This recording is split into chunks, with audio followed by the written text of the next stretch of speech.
Assalamualaikum warahmatullahi wabarakatuh. Perkenalkan, nama saya Putri Indah Tanjung, Prodi PGSD kelas 1C. Di sini saya akan menjelaskan ataupun menerangkan tentang materi pertemuan kelima sampai ke-15 mata kuliah konsep dasar IPS. Yang pertama yaitu individu dan masyarakat. Individu adalah unit terkecil pembentuk masyarakat, dapat pula disebut sebagai unit terkecil dari kelompok masyarakat yang tidak dapat dipisahkan.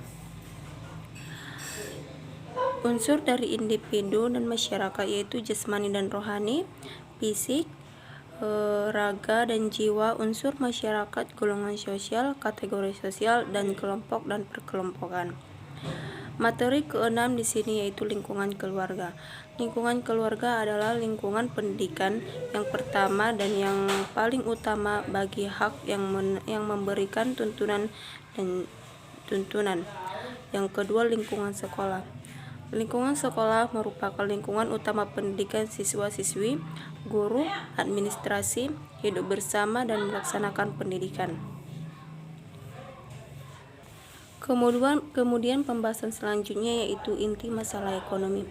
Inti masalah ekonomi di sini adalah adanya kebersamaan di sana kelewatan manusia yang tidak terbatas, dapat pula memuaskan kebutuhan yang jumlahnya terbatas. Contohnya seperti ekonomi mikro, elastisitas industri, model pasar, teori reproduksi. Selanjutnya materi lingkungan alam dan lingkungan hidup. Lingkungan hidup adalah kesatuan ruang dengan kesamaan benda dan makhluk hidup. Lingkungan alam adalah lingkungan yang terbentuk dari proses alami, misalnya pegunungan, sungai, lautan, rawa, dan lain-lain. Pembahasan selanjutnya adalah budaya. Budaya adalah suatu cara hidup perkembangan yang melekat pada sekelompok orang.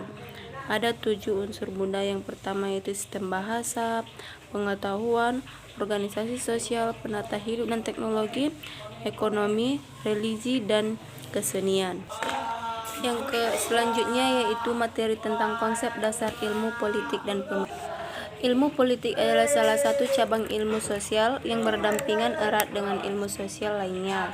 Namun walaupun saling berdampingan dan berhubungan erat, tentu ada pembatasan antara ilmu politik dan ilmu-ilmu sosial lainnya. Seperti misalnya dibahas di sini yaitu penjajahan bangsa Indonesia dan akibat. Yang kedua yaitu perjuangan bangsa Indonesia dalam mencapai perjuangan kemerdekaan. Pembahasan selanjutnya yaitu konsep dasar ilmu politik dan pemerintah. Di sini kemerdekaan merupakan kunci kemakmuran dan kesejahteraan. Tidak ada kemakmuran dan kesejahteraan tanpa kemerdekaan.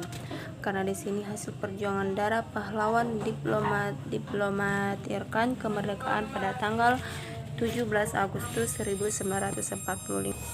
Dalam materi ini pembahasan yang dibahas yaitu perjuangan bangsa Indonesia dalam mengisi kemerdekaan, yaitu ada 2, yaitu perjuangan secara fisik, perjuangan secara diplomatik, dan perjuangan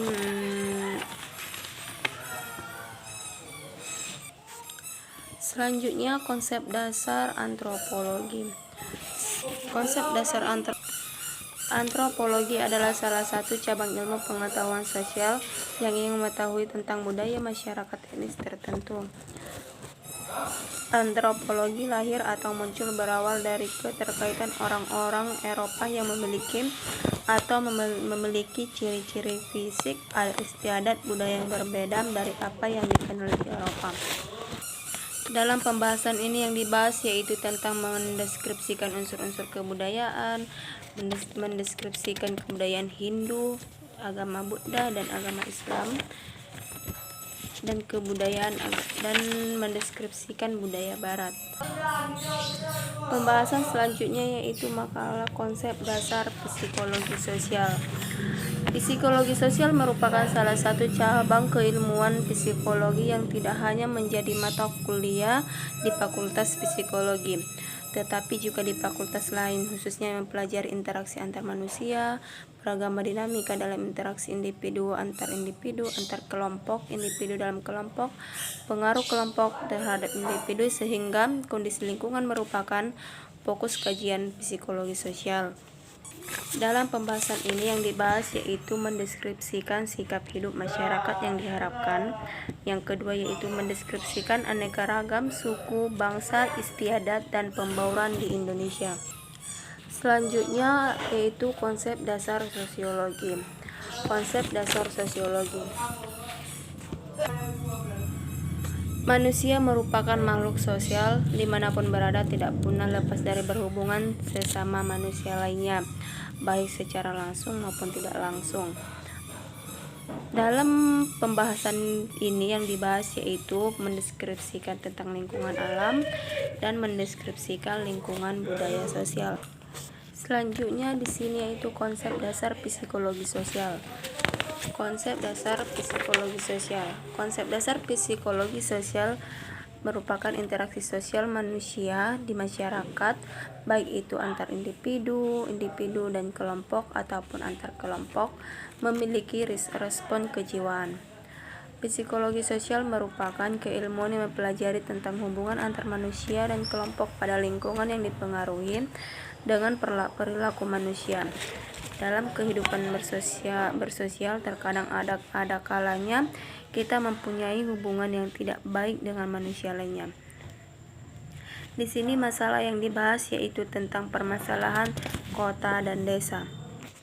Sering terjadi permasalahan yang terjadi di perkotaan seperti masalah kemacetan, kemiskinan, emosi, kepadatan penduduk, gaya hidup, dan sedangkan masalah sosial yang ada di pedesaan yaitu ekonomi, pendidikan, sarana dan prasarana seperti sarana pekerjaan umum, sarana keagamaan, sarana pemerintahan, sarana kesehatan, sarana ekonomi, sarana penerangan, sarana air bersih, dan banyak lagi kekurangan yang ada di masalah sosial yang ada di pedesaan. Cukup sekian dari hasil penjelasan dari saya. Jika masih banyak kesalahan, saya dulu minta maaf. Wassalamualaikum warahmatullahi wabarakatuh.